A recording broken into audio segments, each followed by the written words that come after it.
curve analysis. For a better understanding, we will gradually analyze from the theoretical curve, model rod curve, and model pile curve to verify the accuracy of low-strain PIT testing. The model of theoretical pile is based on a hypothetical condition. That is, the material of pile body is uniform, and there is no medium interference around the pile. The curves we will talk about later are based on friction piles.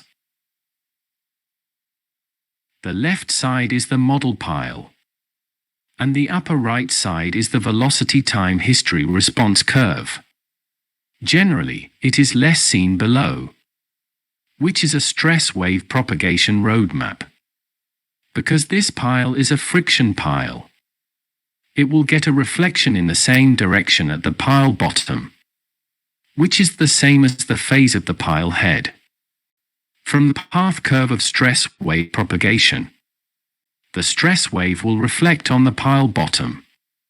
According to the specification, it can be concluded that the stress wave propagated twice the pile length in this time period. The average wave velocity of the pile body can be obtained by dividing the time by twice the pile length. This is a bulging pile, which means that the wave impedance, or cross-sectional area at the bottom of the pile, is greater than the pile body. When the wave impedance increases, an antiphase reflection will occur at the corresponding interface. So there is a reverse reflection here.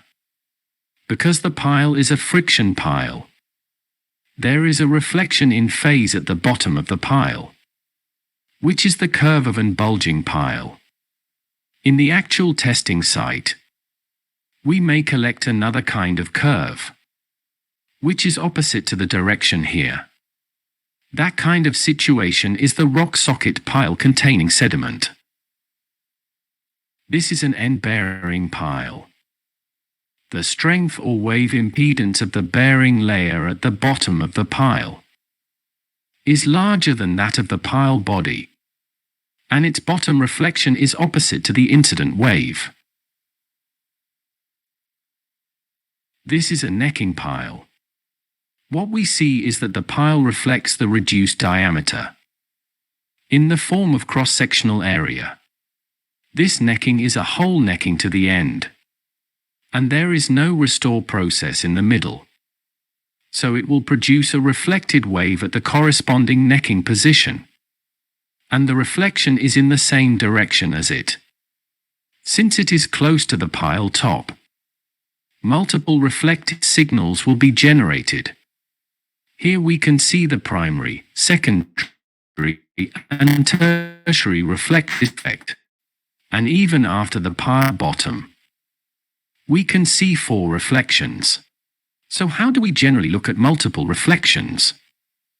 The time difference between the first reflected peak and the incident wave is all the same as that between the second peak and the first peak, and the time difference between the third peak and the second peak is almost the same. This is a bulging pile. We can see that it is expanded to the bottom. The expanded pile will also produce reflection on the interface. Its reflection is because the wave impedance increases, and an antiphase reflection wave will be obtained. The odd number of reflections are antiphase, and the even number of reflections are in the same direction. The latter is always the reflection of the previous antiphase, so it is its reverse. It is its reverse. And the third is the second reverse. So odd times are antiphase and even times are in phase. These phase directions are for incident waves.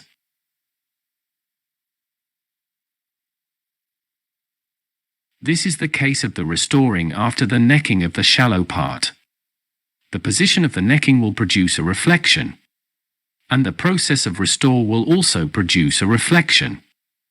So the reflection of the same direction represents the necking, and the reflection of the reverse position represents the restore. When we collect such a curve on site, we often feel it difficult to judge.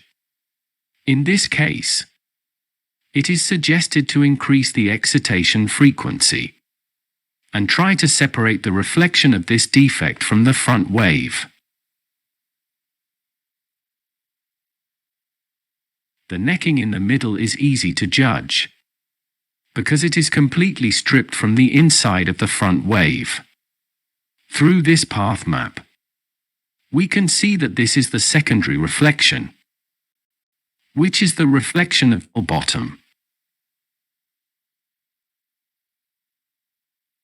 This is a deep shrinking pile. This situation only moves the reflection phenomenon we just mentioned to the pile bottom. Its secondary reflection will only appear behind the pile bottom, probably at this position.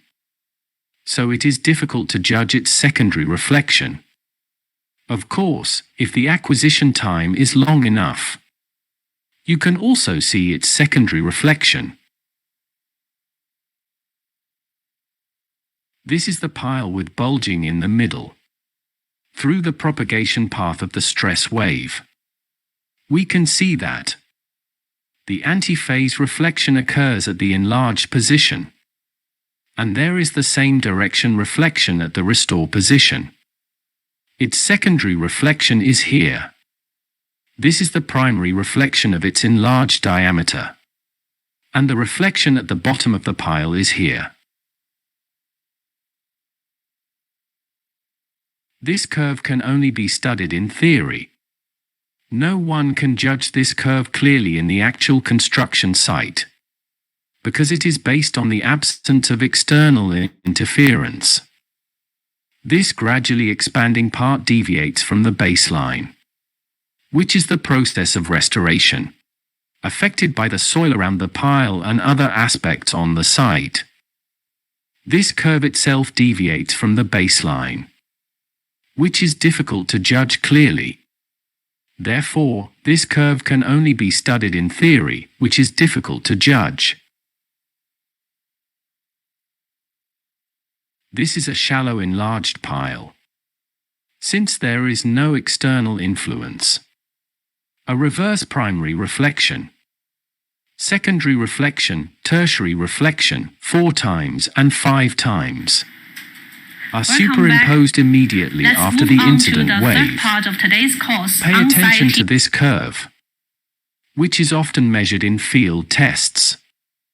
We should distinguish whether it is an oscillating curve or a defective front.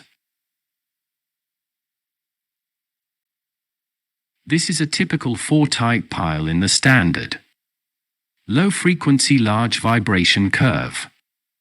It is the in-phase reflection caused by the defect in the very shallow part, which is superimposed on the signal of the first wave, making the first wave into a low-frequency signal, which we will see later. In the actual project, some of our customers will separate the reflected signal of the curve defect similar to low-frequency large vibration from the pile head signal by increasing the excitation frequency. This is a situation in which the pile body has 2 defects: diameter necking on the top and diameter bulging on the bottom. On the measured curve, it will be found that there are primary reflection, secondary reflection, and tertiary reflection of reduced diameter restoration in front. At the position of bulging, there is reflection of reverse position.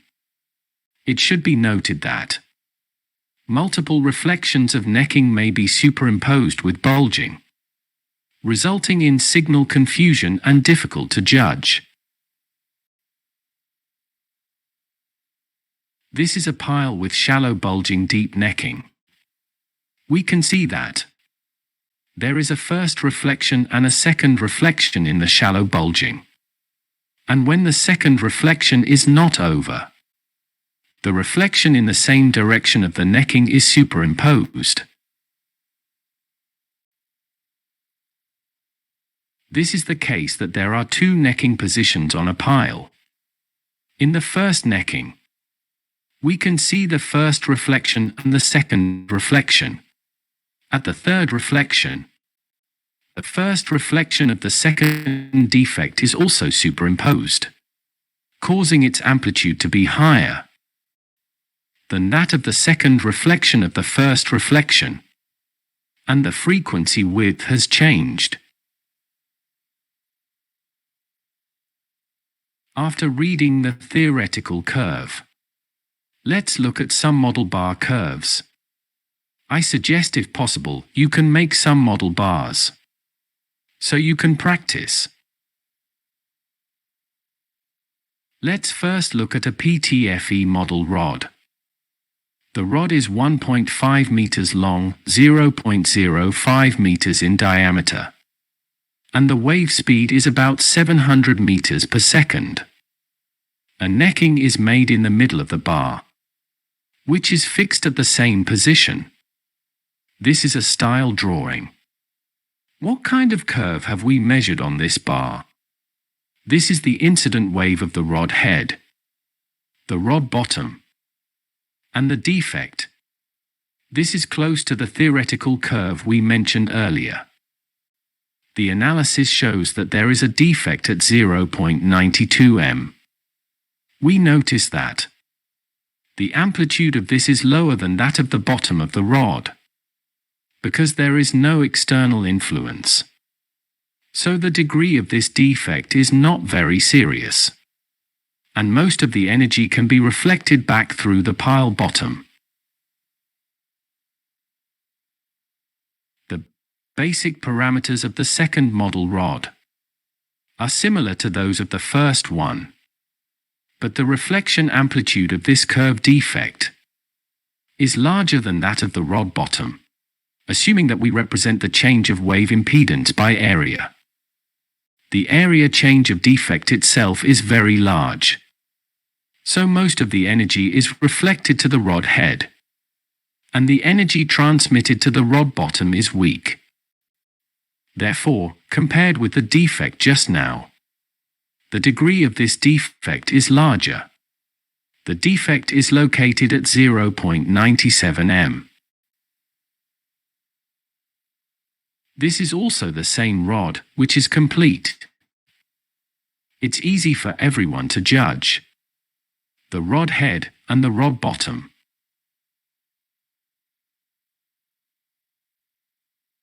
There is a bulging near the bottom of the rod, and a collar is added. During the actual testing, we can see the incident wave of the rod head, and then there is an antiphase reflection in the middle, which is similar to the increased wave impedance of the bulging. After calculating the wave velocity, according to the reflection at the bottom of the rod, it is judged that there is a defect here. Let's take another look at the collected curve of the model pile. Model piles are models that each place makes for examination or self-study according to its own work needs. This is a prefabricated square pile with a length of 6 meters. Because everyone considers the cost of model piles, they are generally not very long, and the pile diameter is not very large.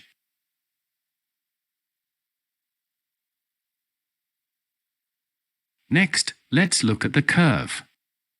The first curve should be easy to analyze. This is a complete curve. But why is this place higher than this place? Because this is a pile placed on the ground rather than buried in the soil. There is energy loss when the pile is buried in the soil, and the amplitude of the pile bottom is low. The analysis of the second pile is a little troublesome. There is no problem with the pile head and the first defect. There may be some problems here. You may judge this place as bulging. We should pay attention to this defect. Its reflection amplitude is so high that some energy may produce secondary reflection. We can see its secondary reflection phenomenon in this place. But the latter part is another curve superimposed on it. So there is still a defect here. This is a pile with two defects. If the first defect has secondary reflection, it must be a serious defect. And the secondary reflection of the second defect is difficult to see. So it is a relatively minor defect. In the third curve, we can see that because they are prefabricated piles at the same construction site, we can see that there is a reflection in the same direction and a reflection in the opposite direction in this place. According to the above curve, there is also a relatively large amplitude of the same direction reflection. So here are mainly these three defects. The first one is relatively small, so it is difficult to see the secondary reflection. And the secondary reflection of this one is close to here. So please be careful not to judge this as another defect. Let's look at another construction site.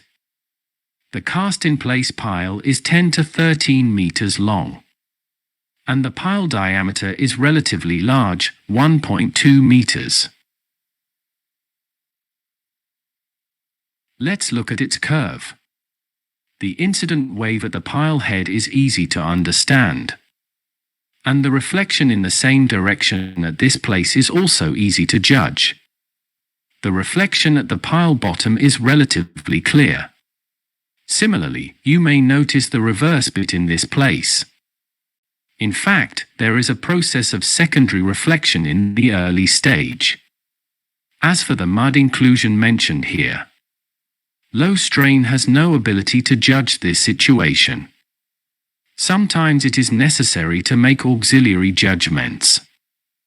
According to the actual construction process, the second pile is relatively easy to judge, because there is a strong reflection here. According to our preset pile bottom signal, there is basically no signal. And the reflection of this is precisely his secondary reflection. So in fact, we didn't find the bottom of the pile. This is only the secondary reflection of the defect, which is a broken pile. The defect judgment of the third pile requires a little experience. We can see the second, third, or even fourth reflection. For low strain, we only need to judge the main defect and judge it. The previous minor defect can be abandoned. The whole pile is on the baseline, and there is almost no vibration. But we can find that there is a slight bugling in this place, and there is a slightly serious necking in this place, and the pile bottom is very clear. For the second pile, the incident wave at the pile head is very clear, and the reflection at the pile bottom is also relatively clear. The trend of the whole curve is superimposed here, with a slight co-directional reflection. So there is slight defect. For the third pile, we can also see the incident wave, which is reflected from the pile bottom. This is a reflection wave in the same direction. Let's look at another model pile experiment, which is a cast-in-place pile with a pile length of 12 meters and a pile diameter of 1.5 meters.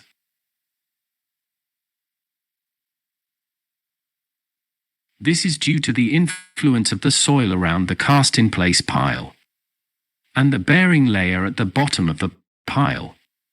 So we can see that the reflection at the bottom of the pile is much weaker than that at the head of the pile. Unlike the previous model rod, the reflection at the bottom of the pile is stronger. Let's take a look at the second one. Because it is a construction site, the reflected pulse width has changed, and the pulse width and amplitude holding force here have changed. This is the position of the pile bottom. So this pile has two defects. The third curve is difficult to judge, because when we see such a curve, we will feel how there are so many reflections. Which ones are problematic and which ones are not? Please analyze it in turn according to our conclusions.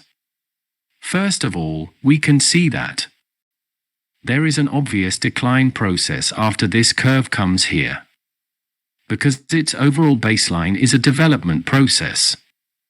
So this place is superimposed with an expanded signal. With the development of the curve, there is a homonym here, followed by another homonym.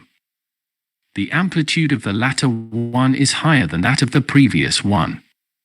The energy is attenuated, and the amplitude of its reflection is larger than that of the previous one. So its defect is larger than that of the previous one.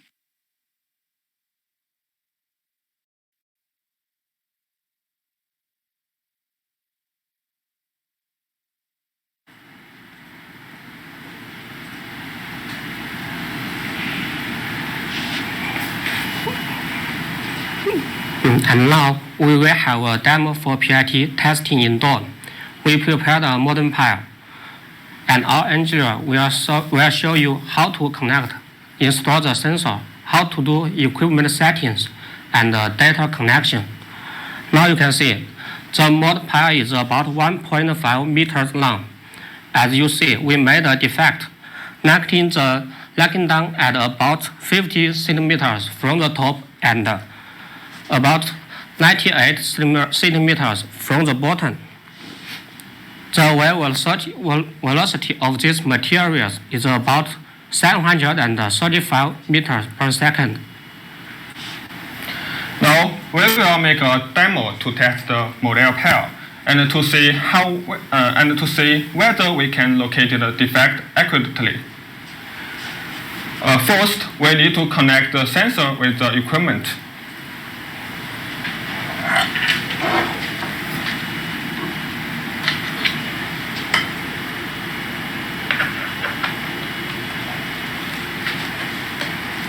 And then install the sensor to the pile top.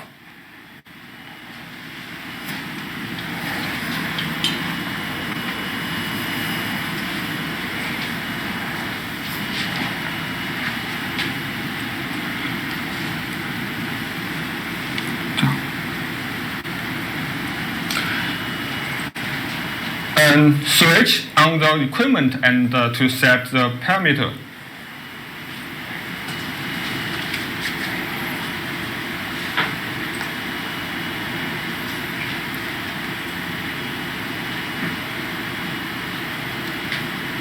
Pile number, pile type, diameter, design pile length, and velocity, wave speed.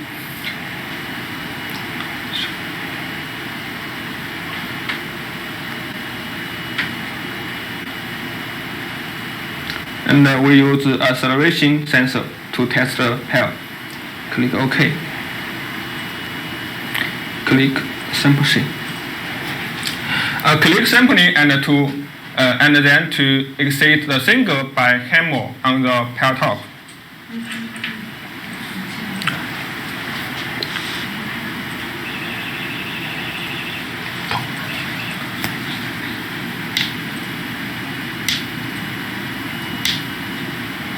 Okay.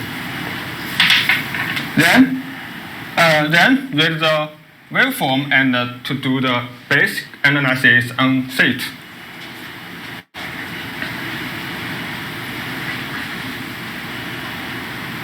We can see here is pile top, and pair bottom.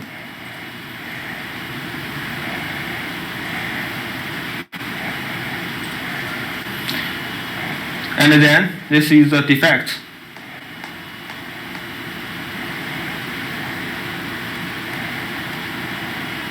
We can see that the position of the defect is 0.5 meter here. And now we observe the model pair. We do the test again.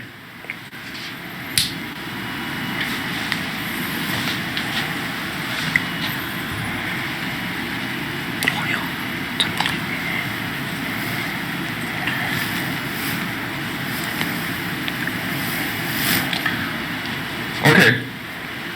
Then we test the pair.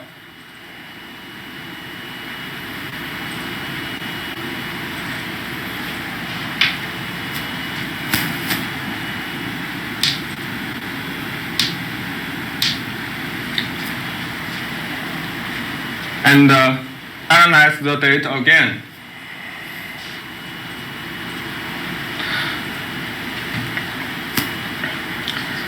First, fix the pair top. Then, fix the pair bottom. And fix the defect position. We can see this value is 0.94 meter. And then we can measure it.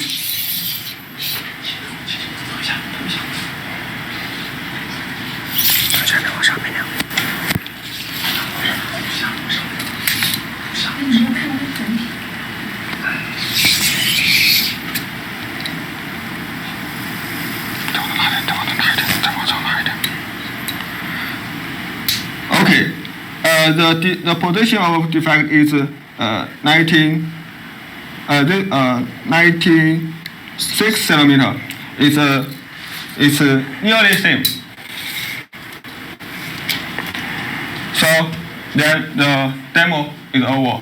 Thanks.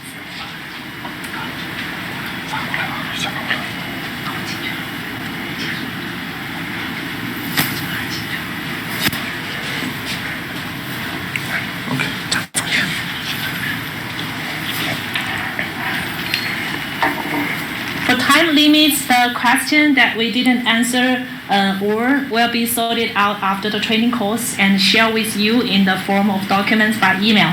And I'm very glad to spend a very meaningful 2 hours with our engineers today. I believe that you can gain something from today's course.